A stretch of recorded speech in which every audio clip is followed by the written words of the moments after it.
What's going on, guys? Welcome back to the channel. In the last video, I got both of the front CV axles reinstalled into the EVO. I cleaned out and replaced all of the grease on the inner joints with this Redline CV2, and then I replaced the clamps with these upgraded ones. I also put new oil in the transmission and the transfer case. Everything is completely back together from installing the new ACT clutch and flywheel. I pulled the OEM turbo and manifold out over a month ago, and I am super stoked to get the new ones installed. Stay tuned.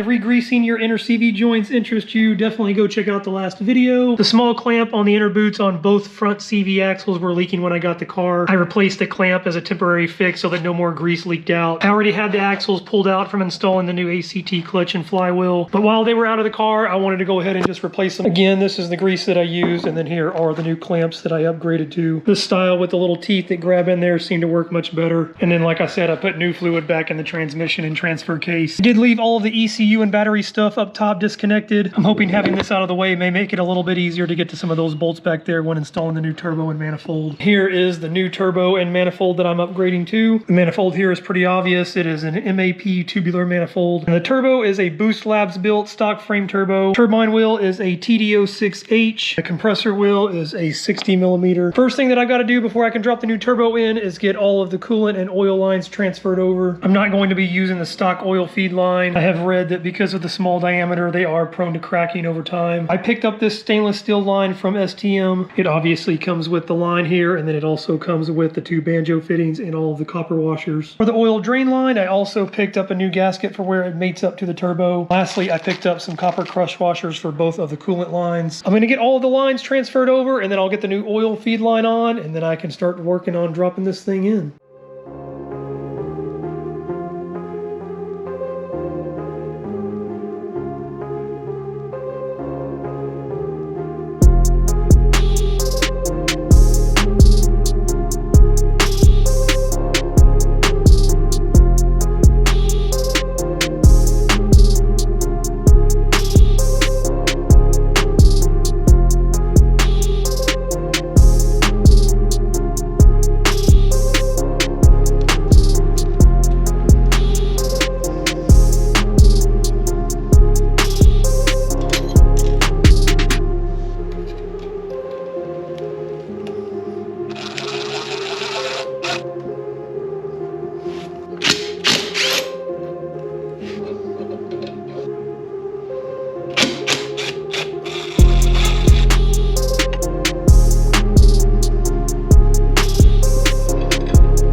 All of the lines are transferred over to the new turbo, and then I got the new oil feed line on. I also went ahead and moved the turbo inlet over, and then all these little extra bolts that I'll need when everything goes back on. Where they clamped the turbine housing here, it was just a little bit too close to where I had to get my socket on. All I actually did was just set the socket on there and then tapped it with a hammer on the other end, and it finally just kind of shaved off the edge. The only thing that I am worried about is the new oil feed line. It did not come with any instructions, and it did not have anything online. What's confusing is that the factory one just has a straight little line right here, whereas they give you the elbow on this end. It's not possible to use the elbow end up here because it would hit on the coolant line. So I assume that the straight end has to go up here. I did get under the car already with it though, and there should be room, so it doesn't look like there should be an issue with the elbow. It's just kind of weird that they put that on there. I'm sure this is not necessary, but I did go ahead and transfer this over too, just to kind of help it follow the natural route. Now that I've got everything transferred over, this thing is ready to drop in. Dropping it in, my most important things that I want to get lined up are this mount right here, and And then of course the oil drain line, I want to make sure that this doesn't get ripped, the little O-ring. Everything else is just soft lines, so obviously the oil feed line here and then the coolant lines all use hosing. Since I'm not reusing these studs over here, I'm going to be using the titanium studs. I should be able to get this turbo in there,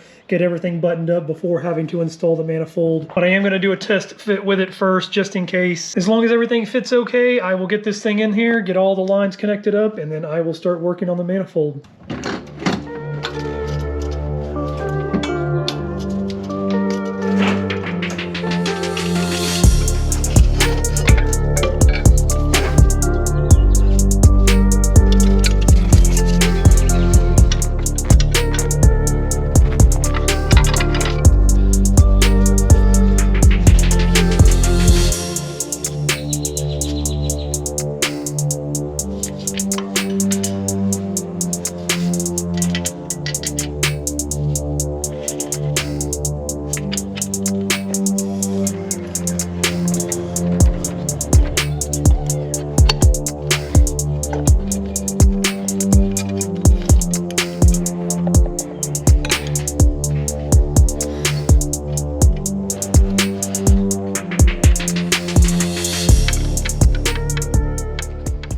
New turbo is in the car and I've got all of my lines and brackets connected. I did run into a few issues, but nothing major. I connected my oil drain line first, and then there's just one 10mm bolt. After that, I connected everything up for the new oil feed line. Like I said before, there were no instructions with this thing and I could not find any online, but this seems to be the best fitment for it. Still kind of weird why they put that little elbow there. It just kind of seems to bend it up. I feel like just a straight one would have worked better. No big deal, it works and everything is out of the way. I also got the feed and drain line for the coolant connected. Here's one hidden behind that bracket right there, and the other one up top right there. I reconnected this bracket right here also. One thing I have not done though is tighten down all of the bolts for it. The hardest bolt to take out was that one right there. However, putting it back in was not too bad at all. Having that 14mm swivel socket makes it very easy. This bolt also I have not tightened down all the way just yet. All of my oil and coolant lines are tightened down. My bracket bolts are just loose, and so that I can actually have a little bit of play with the turbo. It'll make it a little bit easier to get all the holes lined up on the manifold if I can actually move it a little bit. I did test fit the manifold. I had everything actually tightened down on the turbo. That's how I ended up finding out that I needed to loosen up the brackets a little bit. Aside from that though, everything seems to be fitting great. I'm going to go ahead and start getting everything ready to get the manifold on there. I picked up these new titanium studs to go into the head for the exhaust manifold. It's something that's not seen, so I didn't go with the burnt finish or anything special. This Vivid titanium brand seemed to be the cheapest online. I also picked up a new OEM gasket from Mitsubishi. I'm going to get the new studs in there. I'll get the new gasket on, and then I will start working on getting the new manifold mounted up.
VIP manifold is fully installed in the EVO. A couple of small issues as usual. First issue was not really an issue, it was just a user error. This is my first time using titanium hardware. This stuff does fit very, very snugly, and you do have to use some sort of lubricant or anti-seize for it to go in. The OEM studs would pretty much feed in by hand, but I could not get these two. They were binding up and I was afraid something was going to cross thread and destroy this head. I researched as much as I could. I thought that there was maybe just some galling, and I bought a set of thread chasers to clean them out. They ended up not really being necessary. I've got a full set for future use if I ever need any. Again, they still were not going in there, so I went as far as to email the guy that I actually bought them from. It's this Vivid Titanium brand. This guy was awesome, great customer service. He sent me a text message. I was trying to explain to him what was going on. For some reason in my mind, I was thinking they should just thread in by hand. Once I threw the anti-seize on there, put a little Allen wrench on, they threaded right on in. Hit this dude up if you need some titanium hardware. He doesn't offer any burnt finishes, but he has pretty much every single anodized color. Once I figured out the installation process, they all went in, no problem. I also bought a set of titanium studs to use on the downpipe down here, which brings me to the second problem that I ran into, because I also bought studs to use up here. I bought this turbo secondhand. It wasn't used, it was brand new, but I did buy it from an individual on Facebook Marketplace. As I mentioned before, it is a Boost Labs built turbo. The two threaded holes at the top where the studs would normally be at, it seemed like somebody else was having the same issue as I was with my OEM one. I was having a hard time getting the studs out of there. The tops of the threads were a little bit messed up. At first, I couldn't even get the regular bolt to thread in there. I had to use the bolt for the bottom bracket of the turbo. It's just a little bit smaller. I threaded it up through the bottom and used it to clean up the threads at the top. After that, I was able to get this bolt to thread in there, but I was not able to get the titanium stud. Kind of sucks, but it's not the worst thing in the world. I did use copper anti-seize on every stud and every bolt. One other thing I just want to throw in there is two tools that have come in very, very handy. A set of swivel sockets, especially this 14, has come in handy. I was able to get to all of those top bolts where it connects the manifold to the turbo. The only one I couldn't get to was on the back side. For that one, I used this offset box wrench. This is also what I used to get to pretty much every single nut connecting the manifold to the head. You can get to these few on the end over here with just a regular ratchet and socket, but the rest of those have pretty tight and confined spaces, and this thing makes pretty easy work of it. These top bolts get tightened down to 22 foot-pounds plus or minus a couple. Since I couldn't get the torque wrench on this one over here, I just put my box wrench on one of these, just kind of felt how tight it was, and then put the same amount of tightness on that one. Nuts connecting the manifold to the head get tightened down to 37 foot-pounds plus or minus a couple. 37 foot-pounds is actually a decent amount. I just tightened them down as hard as I could by hand with this. I did do a 2-pass system for tightening these bolts and these nuts down. I just feel like it helps to put even pressure on those gaskets. Once I put a few miles on this thing, I am going to come back anyway and just retighten down everything. Once the manifold was all mounted up and tightened down, I went back and tightened down all of the bolts on the bracket for the turbo. So turbo and manifold are completely installed now. Just a few more things to reinstall and tidy up. I need to get all of the ECU stuff, the power cable and the boost controller reconnected. I need to get the intake reinstalled. I need to reconnect the upper charge pipe. I need to reinstall the down pipe over here still. And I should be able to refill this thing up with some fresh oil and coolant and fire it up.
Engine bay is finally all back together. ECU and distribution box are reconnected. I got my intake back in, upper charge pipe, and I reconnected the catch can back here. I also picked up a new boost controller. It's a Grimspeed. The car actually did come with a 3-port already, but it was this Perrin brand, and it had these little plastic nipples on the end. I like the Grimspeed better with the metal ones. The guy that I bought my exhaust from actually threw it in for free. So I decided to go ahead and swap it out. Got all the vacuum lines running to where they need to go. Intake, charge pipe, and wastegate back there. Downpipe is also reconnected. I picked up this exhaust wrap. I'd planned on using it on the manifold. I'm really not a fan of the look of it, so I decided to leave it off of there. However, because the downpipe was black and the black ceramic coating was starting to actually peel, I used it on that and it actually didn't come out too bad. And I was able to use most of the titanium hardware. I was a little worried that the studs may get in the way, but I was able to use the studs on every single one that was threaded. And then for the one that uses the bolt in the back, I just used one of my exhaust bolt and nut setups. One issue that I did run into, because I wanted to be fancy and get these 12-point nuts, I will say if I had chosen the 6-point, it would have been much easier to get all of these on, including the ones on the manifold. But I managed to do it. I did have to make some modifications to one of my tools. This allowed me to get back there and just slide it up on there. I just tightened it as tight as I could by hand. I definitely don't think I'll have any issues out of it. And then last thing that I did, something that I've been meaning to do for a little while, I had to wait until I changed the oil to do it. I knew I was going to be installing this turbo and manifold at some point. I already had all of the lines ran from my gauge inside. It's an 8mm Allen bolt that sits in there. If you buy any kind of oil line kit online, you will have to get an adapter. I don't remember the exact size of it. I will find it and I'll try to leave a link in the description. Once I got that installed, I filled it up with oil and then I topped it off with coolant. Once I actually run the car a little bit, I will have to put some more in there. Everything should be ready to go. I'm not going to put the front wheels back on just yet, but I am going to level the car out and drop it down some, and then I should be able to fire this thing up.